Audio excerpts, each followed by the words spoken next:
കേന്ദ്ര സംസ്ഥാന സർക്കാരുകളുടെ ജനദ്രോഹ നയത്തിനെതിരെ പാലക്കാട് കോൺഗ്രസ് സമരസംഗമം നടത്തി. കേരളത്തിലെ ആരോഗ്യരംഗത്ത് ശക്തമായ മാറ്റം കൊണ്ടുവന്നത് ഉമ്മൻചാണ്ടി സർക്കാരാണെന്ന് കെപിസിസി പ്രസിഡന്റ് സണ്ണി ജോസഫ് പറഞ്ഞു. ബൂത്തുകളുടെ എണ്ണം വർദ്ധിപ്പിക്കുന്ന കാര്യത്തിൽ തെരഞ്ഞെടുപ്പ് കമ്മീഷൻ പ്രവർത്തിക്കുന്നത് ദുഷ്ടലാക്കോടെയാണെന്നും സണ്ണി ജോസഫ്. ആരോഗ്യ വിദ്യാഭ്യാസ രംഗം ഉൾപ്പെടെ എല്ലാ മേഖലയും തകർച്ചയിലാണ്.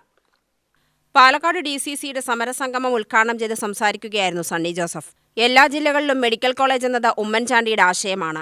രോഗികളുടെ ബാഹുല്യവും മികച്ച ചികിത്സയും പരിഗണിച്ചാണ് ഉമ്മൻചാണ്ടി സർക്കാർ തിരുവനന്തപുരത്ത് രണ്ടാമത്തെ മെഡിക്കൽ കോളേജ് ആരംഭിച്ചത്.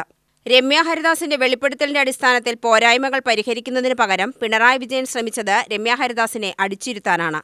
ഒരു വോട്ടർക്ക് 3 വോട്ടുകൾ ചെയ്യുമ്പോഴുണ്ടാവുന്ന സമയദൈർഘ്യം പരിഗണിച്ചാണ് ബൂത്തുകളുടെ എണ്ണം വർദ്ധിപ്പിക്കണമെന്ന് കെപിസിസി പ്രസിഡന്റും പ്രതിപക്ഷ നേതാവും ആവശ്യപ്പെട്ടത്.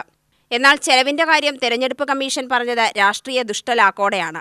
വിദ്യാർത്ഥികളുടെ ഭാവി വെച്ചാണ് സർക്കാർ പന്താടുന്നത്. കോടികൾ ദൂർത്തടിക്കുന്ന സർക്കാർ ആശാവർക്കർമാരെയും പാചക തൊഴിലാളികളെയും കണ്ടില്ലെന്ന് നടിക്കുകയാണ്. സർക്കാരിന്റെ കടുംവെട്ടും കൊള്ളയും പുറത്തുവരാതിരിക്കാനാണ് വിവരാവകാശ നിയമത്തെ ദുർബലപ്പെടുത്തുന്നത്.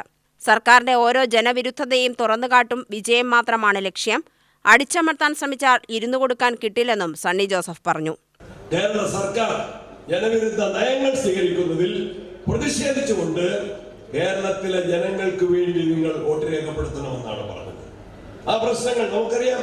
ആശാവർക്കർമാരുടെ സമരം 4 മാസം കഴിയുമ്പോഴും ഈ സർക്കാർ തിരിഞ്ഞു നോക്കാനോ അതിന് പരിഹാരം ഉണ്ടാക്കാനോ പരിശ്രമിക്കുന്നില്ല എന്ന് മാത്രമല്ല, അവരെ അടച്ച് ആക്ഷേപിക്കുകയും അവഹേളിക്കുകയും ചെയ്യുന്ന ഒരു മുഖ്യമന്ത്രിയെയും വകുപ്പ് മന്ത്രിയെയുമാണ്.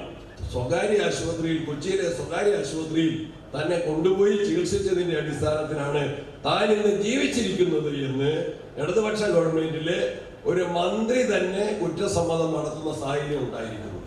ആരോഗ്യരംഗം തകർന്നിരിക്കുകയാണ്. ഈ വിഷയങ്ങളെല്ലാം ഉയർത്തിപ്പിടിച്ച് ഒരു സമര സംഘടനയായി കേരളത്തിൽ ഇന്ത്യൻ നാഷണൽ കോൺഗ്രസും ഐക്യജനാധിപത്യ മുന്നണിയും മുന്നോട്ട് പോവുകയാണ്. അതിനുള്ള ഒരുക്കമാണ്. കെപിസിസിയുടെ പുതിയ ഭാരവാഹികൾ വന്നാൽ സ്വീകരണമല്ല നമുക്ക് വേണ്ടത്, നമ്മളുടെ പ്രവർത്തന പരിപാടികൾ തന്നെയാണ്. ഒരു ഭാഗത്ത് ഈ സമര പരിപാടികളുമായി ജനകീയ വിഷയങ്ങളുമായിട്ട് നമ്മൾ പോകുമ്പോൾ നമുക്കറിയാം, ഈ വരുന്ന മാസങ്ങൾ 2 നിർണായകമായ, കേരളത്തിന്റെ ഭാവി നിർണയിക്കുന്ന നിർണായകമായ 2 തെരഞ്ഞെടുപ്പുകളാണ്. അതിലേറ്റവും പ്രധാനം തദ്ദേശ തെരഞ്ഞെടുപ്പ് തന്നെയാണ്.